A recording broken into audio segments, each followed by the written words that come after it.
$500,000 investment by the United Way of Greater Milwaukee and Waukesha County will support 11 Black and Brown-led organizations, including the African American Breastfeeding Network. Sarah McGrew reports on the work this group is doing to support Milwaukee families.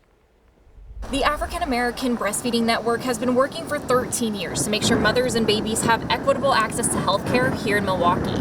Dalvery Blackwell spends her days working to address breastfeeding disparities in the African American community. Breastfeeding equity simply means that all women, regardless of ethnicity, race, sexuality, income, have access to breastfeeding services. She says that work starts before the baby is even born. Prenatal support produces better outcomes in breastfeeding initiation in the hospital. Breastfeeding initiation right now for people of color is around 58–60%.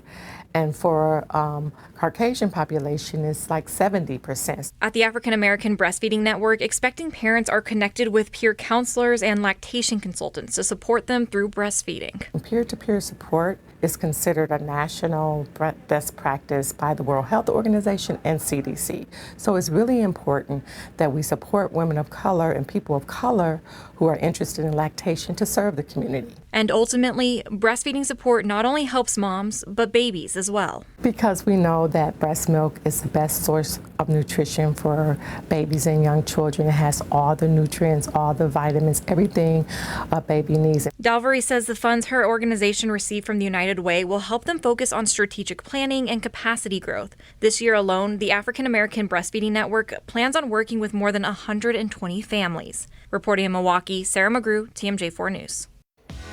The work that the African American Breastfeeding Network does is Positively Milwaukee. For more stories of people doing good in our community, watch Positively Milwaukee with Carol Meekins every Sunday morning at 9.